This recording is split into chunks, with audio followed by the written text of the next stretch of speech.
नमस्कार, सुप्रभात। सुबह 5 बजे की झारखंड बुलेटिन के साथ मैं हूं मुकेश तिवारी। मौसम से लेकर राजनीति तक, विकास कार्यों से लेकर आम जनता की समस्याओं तक, गढ़वा से गिरिडीह और रांची से दुमका तक हर जिले की बड़ी खबरें फटाफट अंदाज में। झारखंड बोर्ड 12वीं आर्ट्स का रिजल्ट आज jackresult.com पर करे चेक। गढ़वा के भवनाथपुर में बंध्याकरण के 10 साल बाद हो गई गर्भवती, अब वीडियो को आवेदन देकर कर दी मुआवजे की मांग। झारखंड में बकरीद पर प्रशासन अलर्ट, संवेदनशील इलाकों की होगी निगरानी, पुलिस को दिए गए निर्देश। पलामू के कारीमाटी घाटी में हादसा, कोयला ट्रक ने 2 ऑटो को मारी टक्कर, 13 घायल, 1 की हो गई मौत। साहिबगंज में दिन दहाड़े ज्वेलरी दुकान से 4 किलो चांदी ले गए अपराधी, 4 राउंड की गई फायरिंग। बुधवार को एक दुखद खबर सामने आई। आईपीएल में आरसीबी की जीत के जश्न के दौरान बेंगलुरु में भगदड़ मच गई, जिसमें 11 लोगों की मौत हो गई जबकि 33 लोग घायल हो गए। घायल का इलाज अस्पताल में जारी है। प्रधानमंत्री नरेंद्र मोदी ने हादसे पर दुख जताया है।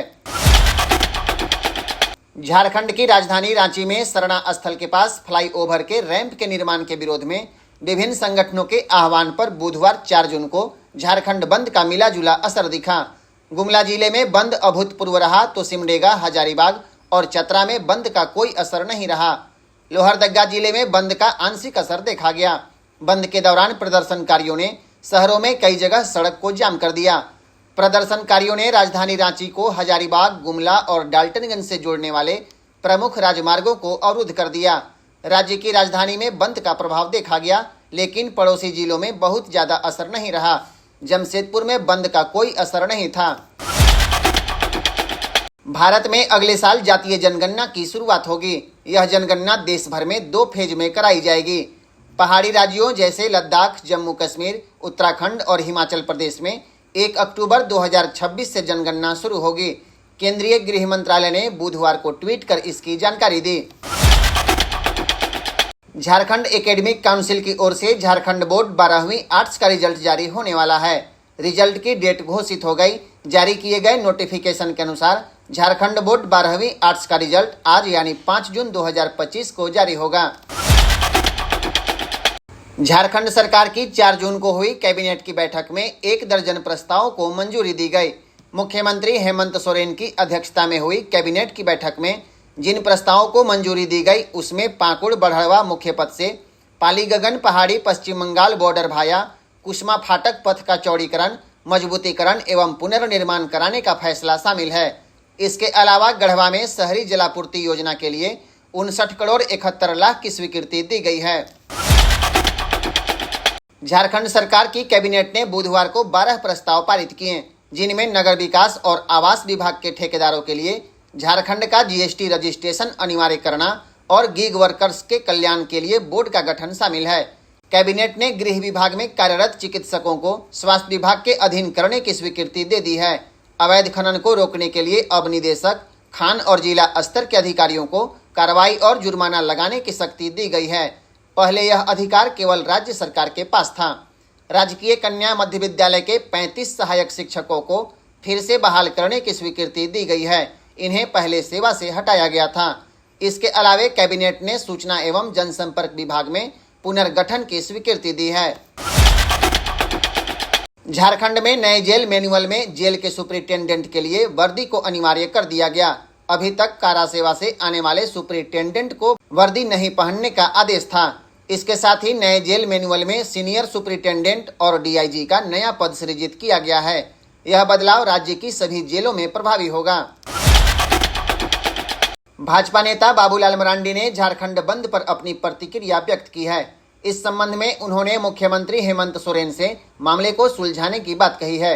मालूम हो कि सिरमटोली रैंप विवाद को लेकर आदिवासी संगठनों ने झारखंड बंद किया। आदिवासी संगठन सिरमटोली फ्लाईओवर रैंप विवाद, आदिवासियों के धार्मिक स्थल मारंगबुरु, पारसनाथ पहाड़ गिरिडीह, लुगुबुरु, मुड़हर पहाड़, दिवरी दीरी के अस्तित्व को बचाने समेत कई मांगों को लेकर सड़क पर उतरे हैं। इस दौरान पेशा कानून, आदिवासियों की जमीन लूट, धार्मिक न्यास बोर्ड, नियोजन नीति, लैंड बैंक, ट्राइबल यूनिवर्सिटी, भाषा संस्कृति और शराबबंदी जैसे मुद्दों को भी सामने रखा गया। झारखंड के रांची स्थित मौसम केंद्र ने कहा है कि राज्य के पूर्वी भागों में 5 जून को गरज के साथ बारिश एवं वज्रपात होने की संभावना है। अधिकतम तापमान में अभी 2 दिन तक बड़ा बदलाव नहीं होगा। मौसम वैज्ञानिक ने बताया है कि 5 जून को झारखंड की राजधानी रांची में आंशिक बादल छाए रहेंगे। मेघ गर्जन के साथ वर्षा होने की भी संभावना है। आज पश्चिमी सिंहभूम, पूर्वी सिंहभूम, सरायकेला खरसावां, खूंटी, रांची, रामगढ़, बोकारो, धनबाद, गिरिडीह, देवघर, जामताड़ा, दुमका, पाकुड़, गोड्डा और साहिबगंज में वर्षा होने की संभावना है। झारखंड में अंगीभूत कॉलेजों में इंटरमीडिएट 11वीं और 12वीं की पढ़ाई समाप्त करने के निर्देश राज्यपाल द्वारा जारी किए गए हैं। सभी विश्वविद्यालयों को आदेश दिया गया है कि वे अपने अधीनस्थ अंगीभूत कॉलेजों में इस सत्र से इंटरमीडिएट के लिए नामांकन न लें। राज्य के शिक्षा मंत्री रामदास सोरेन ने इस आदेश का विरोध करते हुए इसे केंद्र सरकार के इशारे पर राज्य सरकार को अस्थिर करने की साजिश बताया है। झारखंड शराब घोटाला मामले में एसीबी का एक्शन जारी है। एसीबी के विशेष न्यायाधीश योगेश कुमार सिंह ने आईएएस विनय चौबे सहित 5 आरोपियों की हिरासत अवधि बढ़ाकर 9 जून तक कर दी गई। इधर इस मामले में मैन पावर सप्लाई करने वाली company messrs Marsons innovative security के 3 अधिकारी मंगलवार को पूछताछ के लिए एसीबी मुख्यालय नहीं पहुंचे। अब उन्हें फिर से नोटिस भेजा जाएगा। रांची की प्रसिद्ध महिला रोग विशेषज्ञ डॉक्टर शोभा चक्रवर्ती का निधन हो गया। वह 85 साल की थी। महिला स्वास्थ्य के लिए समर्पित डॉक्टर शोभा चक्रवर्ती को 7 साल पहले दिल का दौरा पड़ा था। तब उन्हें मेडिका में भर्ती कराया गया था। इलाज कराने के बाद उन्होंने फिर से मरीजों की सेवा शुरू कर दी थी। वह अपने चैम्बर में मरीजों का इलाज करते थे। झारखंड में प्रशासन बकरीद को लेकर अलर्ट मोड पर है। इसे लेकर स्पेशल ब्रांच ने सभी जिलों के एसपी को अलर्ट कर दिया है। इसके साथ ही सोशल मीडिया पर भी विशेष ध्यान देने की बात कही गई है। उम्मीद है 7 जून को बकरीद मनाई जा सकती है। राष्ट्रपति द्रौपदी मुर्मू 10 जून को 2 दिवसीय दौरे पर देवघर आने वाली हैं। राष्ट्रपति द्रौपदी मुर्मू 11 जून को देवघर के बाबा धाम में पूजा अर्चना करेंगी। उनके आगमन को लेकर जिला और मंदिर प्रशासन अलर्ट है। यातायात और सुरक्षा व्यवस्था पुख्ता की जा रही है। इसके साथ ही मंदिर परिसर में भी विशेष तैयारियां चल रही है। वीडियो के अंत में जानिए झारखंड की ब्रेकिंग खबरें। गुमला में सड़क हादसे में 1 की मौत, टेम्पो पलटने से हुआ हादसा। घटना में 12 यात्री घायल। पुलिस के बुलाने पर सभी जा रहे थे थाना। राष्ट्रपति द्रौपदी मुर्मू 10 जून को देवघर दौरे पर एम्स के दीक्षांत समारोह में होंगी शामिल। बाबा बैजनाथ मंदिर में करेंगी पूजा। गढ़वा के भवनाथपुर में बंध्याकरण के 10 साल बाद हो गई गर्भवती। अब वीडियो को आवेदन देकर कर दी मुआवजे की मांग। पलामू के चैनपुर में ननद की बारात आने से पहले भाभी ने दे दी जान। शादी की खुशियां मातम में बदली।